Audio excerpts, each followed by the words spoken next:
وحاجه تانية بقى بالمره، الشاي. الاطفال مش محتاجه تحبس يا جماعه الاطفال مش محتاجه تسقي في الشاي بلبن. اللبن اللي محطوط للشاي ما بيطفيش مشاكل الشاي، بالعكس بقى الشاي بيقلل امتصاص الكالسيوم اللي في اللبن خالص. ونفس الحال مع الكاكاو او الهوت شوكليت او المشروبات اللي هي بتبقى العصاير اللي فيها لبن بالشوكولاته.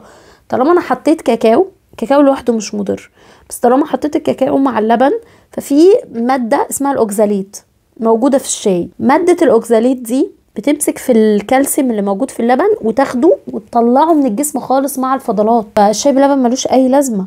ممكن تشربي كاكاو مش مشكله مره كده عادي تنبسطوا يعني بالهوت شوكليت، بس ما تبقيش عامله حسابك ان ده الكالسيوم اللي بياخده الطفل. الشاي بقى فيه مشكلتين تانيين. اول حاجه الكافيين بيرفع للولاد، بيعمل لهم ضربات قلب سريعه، بيرفع لهم الضغط، بيعمل لهم ارق. وانتي بتقولي لنفسك لا ما انا بشرب شاي وما بيجراليش حاجه، انتي وزنك اضعاف الطفل الصغير. فكوبايه الشاي عندك بيبقى تاثيرها اقل بكتير قوي عند الطفل.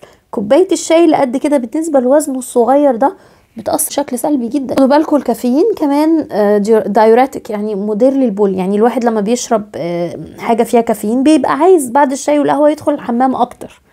فالكافيين بيطرد الكالسيوم اللي الطفل اخده من اي اكله وبيرميه كله في البول. الطفل ما بيستفدش منه، فخساره. احنا ما بنصدق اصلا ياخدوا اي حاجه فيها لبن ولا اي جبنه ولا اي حاجه. خدي بالك بقى انه الشاي فيه فايتات دي بعض الالياف اللي موجوده في بعض النباتات وموجوده في الشاي بكميه حلوه. يعني الفايتات بتمسك في الحديد وتاخده وتنزل بيه على الفضلات لما الاطفال تدخل الحمام برضو تتخلص من الحديد.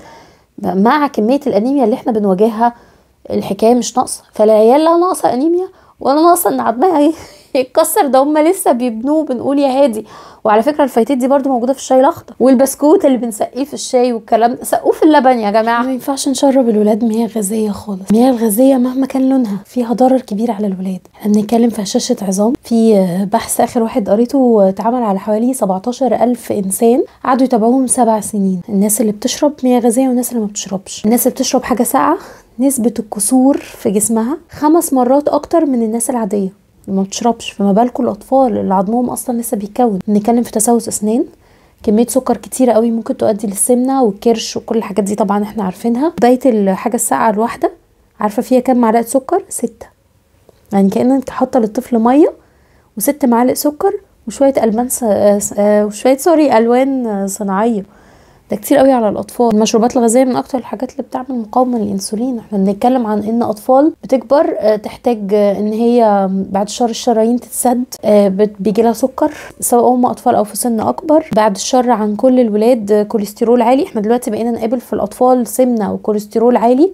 ده غير ان احنا ككبار احنا اكبر مثال على ان الحاجات الساقعه بوظت لنا الدنيا. الحاجات الساقعه كمان والحاجات المسكره بتسد نفس الولاد، بتجيب لهم انيميا.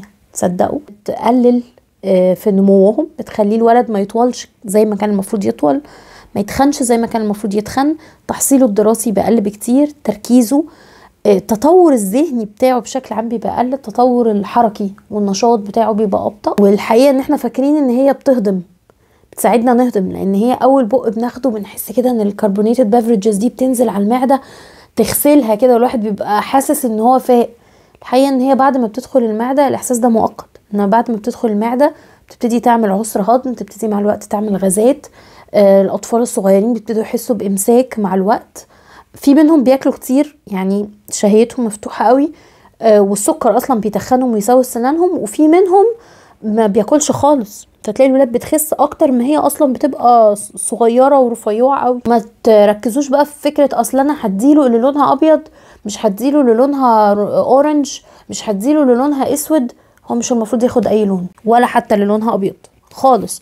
الكلام ده احنا بنعمله معانا احنا ككبار عشان يعني بنحاول ننقي اخف الضررين. مع الاطفال احنا عايزينهم يكبروا وعايزينهم يطولوا، عايزين عظمهم يبقى كويس، مش عايزين نفشفشه. وهستأذنكم في فيديو للعصاير، العصاير اللي ينفع ناخدها والعصاير اللي احسن نبعد عنها.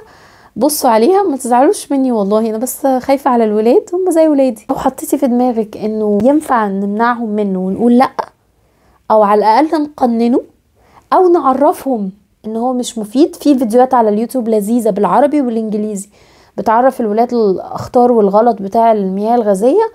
ده اكيد هيكون احسن. ربنا يقويكم يا رب ويحفظ الولاد.